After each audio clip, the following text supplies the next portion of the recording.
Hello guys, in this video I will show you how to earn money on your Cash App by playing games in 2025. So step 1, download gaming reward apps. You can install apps like Misplay, Swagbucks Live, or Skills. These apps let you earn points or real money through gaming challenges, trivia, and tournaments. Step 2, link your Cash App. You can go to the payout section of the app and select Cash App as your preferred withdrawal method. Some apps may use PayPal or gift cards first, so you might need to transfer funds to Cash App manually.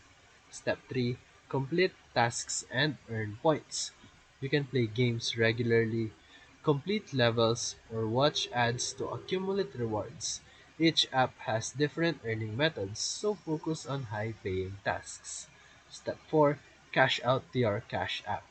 Once you reach the payout threshold, which is usually $5 to $10, request a withdrawal to your Cash App. Make sure that your Cash App is verified to avoid delays. Step 5, repeat and stack earnings. You can use multiple apps and stack bonuses. Some apps even offer referral bonuses, so invite friends to boost your earnings. So if this video helped you, feel free to like and subscribe for more quick tutorials, reviews, and comparison videos. Thank you for watching.